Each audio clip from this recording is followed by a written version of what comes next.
can't even think about it. Eddie, congratulations on your win. A couple of interesting future matchups possible for you. Obviously, Khabib's up there. Also, Tony Ferguson, if he wins his next fight. And Twitter's been blowing up. A lot of people want to see a Conor McGregor-Eddie Alvarez fight happen as well. I mean, it's very, very soon. I know you're just sort of relishing the title, but if you had to choose what's next for Eddie Alvarez, what would you go with?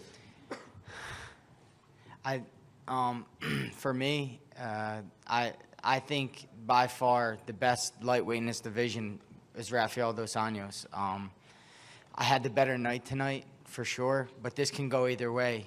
There's great competitors and there's a real small margin for error.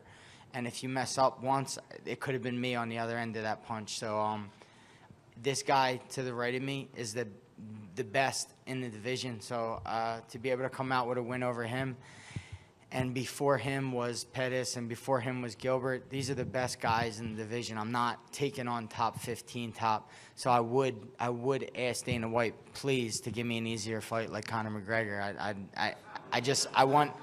I deserve that. I've been fighting the best guys, so I would like a gimme fight. So Conor, I'm more than welcome that. Well, speaking of the Conor McGregor matchup, obviously you have a very, very exciting style. How would you see a fight between you two playing out, considering his skill set as well?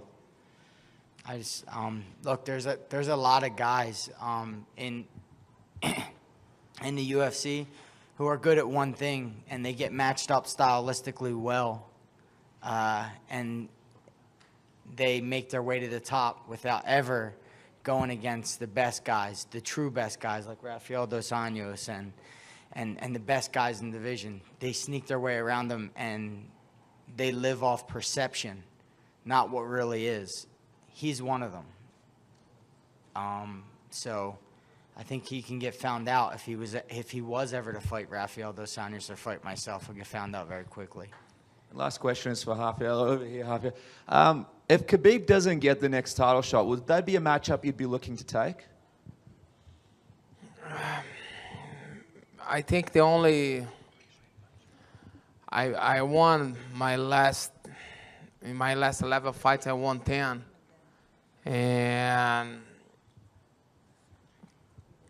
I really like the rematch. You know, it's something that I'm looking for, and Khabib hasn't fought for 2.5 years. It's hard to speak about the guy that hasn't fought for a while. I've been active, and I think for me, I don't want to take out the Eddie credits tonight. He did great. He faced the best Rafael dos Anjos ever. I did everything perfect on my fight camp, and congratulations to him. But I think the rematch would be what I would like. Go ahead, Mike. For Eddie. Eddie, obviously, before you got to the UFC,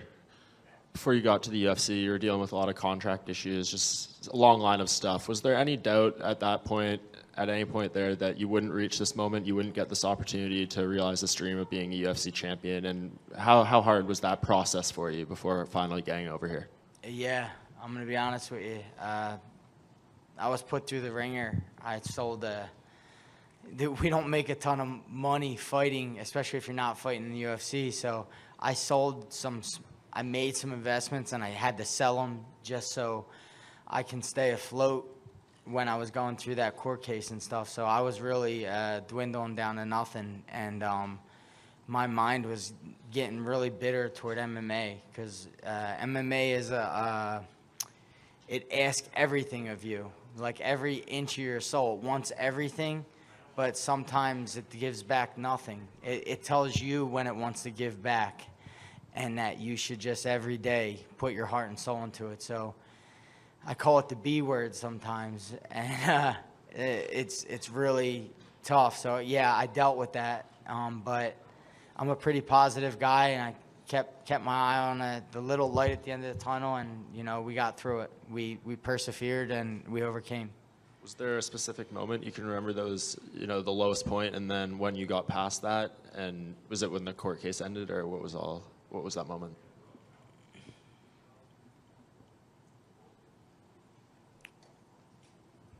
I think I think it was when we sat down. We had to settle with Bellator. I think we had to settle. We had a settlement agreement, and I thought I was going to get out of it, or I thought maybe I didn't know what, but we had to end up settling, and the settlement agreement was insane.